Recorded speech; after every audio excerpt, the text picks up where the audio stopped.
শাকসু নির্বাচন স্থগিতের খবরে উত্তাল শাহজালাল বিজ্ঞান ও প্রযুক্তি বিশ্ববিদ্যালয়। শিক্ষার্থীদের অভিযোগ, একটি কুচক্রী মহল পরিকল্পিতভাবে হাইকোর্টের স্থগিতাদেশ এনে নির্বাচন বানচালের চেষ্টা করেছে।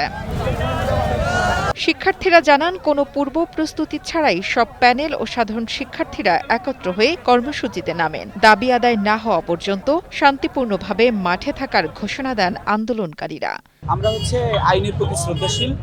আমরা আইনগতভাবে প্রথমত এটা লড়ব। আমরা ইতিমধ্যে কথা বলেছি চেম্বার জজ আদালতের মাধ্যমে এই যে স্টে অর্ডারটা, এটাকে আবার স্থগিত করার জন্য আমরা চেম্বার জজ আদালতের মাধ্যমে যাব। এটা নাম্বার 1। নাম্বার 2 হলো আমরা যে মাঠে আছি, মাঠেই থাকবো। আমরা জনভোগান্তি যাতে তৈরি না হয় এটার জন্য আমরা আংশিকভাবে রাস্তা খুলে দিয়েছি। আমাদের জনগণ যারা অসুস্থ রোগী আছে তাদের যাওয়ার ব্যবস্থা করছি। আপনারা দেখছেন শান্তিপূর্ণভাবে আমাদের আন্দোলন ছিল, এটা কন্টিনিউ হবে।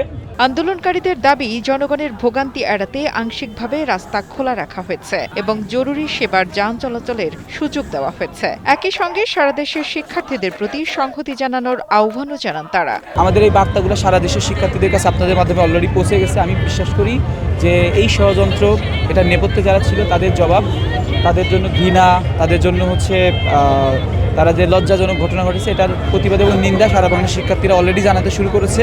আমরা বিশ্বাস করি এটা সারা দেশে এই গণজোয়ারটা তৈরি হবে। টানা তৃতীয়বার অর্জন করেছে দেশের সেরা সুপার ব্র্যান্ড স্বীকৃতি বসুন্ধরা টিস্যু। শিক্ষার্থীদের আরও অভিযোগ, বারবার তারিখ পরিবর্তন ও স্থগিতাদেশের কারণে দীর্ঘদিন ধরেই অনিশ্চয়তায় রয়েছে শাকসু নির্বাচন। এ সময় প্রশাসনের ভূমিকা নিয়েও প্রশ্ন তোলেন তারা। স্থগিতাদেশ প্রত্যাহার না হলে আরও কঠোর কর্মসূচির হুঁশিয়ারিও দেন আন্দোলনকারী শিক্ষার্থীরা। একই সঙ্গে শৃঙ্খলা বজায় রেখে আন্দোলন চালিয়ে যাওয়ার কথাও জানান তারা। শাকসু নিয়ে অনেক তালবাহানা হয়েছে, অনেকবার ডেট পিছানো হয়েছে। সর্বশেষ আপনারা দেখছেন যে ইসির যে সিদ্ধান্ত ছিল, এটার পরেও কিন্তু আমরা অনেক আন্দোলন করে শাকসুটা আবার পুনরায় নিয়ে আসার জন্য করছি। বাট এখন একটা পক্ষ কুচক্রী মহল, যেটা রিট করার পর 4 সপ্তাহের জন্য স্থগিত করে দেওয়া হয়েছে। আমরা ছাত্র সমাজ জানাতে চাই আমরা এটার বিপক্ষে, এবং আমরা সবাই আন্দোলন গড়ে তুলবো এবং আমরা রাস্তা ব্লকের যতক্ষণ পর্যন্ত আমাদের পক্ষে না হচ্ছে। ইভেন আপনারা দেখেন আমাদের নির্বাচন কমিশন, প্রশাসন 8 জন স্যার পদত্যাগ করে ফেলছেন। শাকসু নির্বাচন ঘিরে উদ্ভূত এই পরিস্থিতিতে এখন সবার দৃষ্টি আদালতের পরবর্তী সিদ্ধান্ত ও প্রশাসনের পদক্ষেপের দিকে। শিক্ষার্থীদের দাবি, ন্যায্য ও অংশগ্রহণমূলক নির্বাচনই পারে এই সংকটের সমাধান দিতে।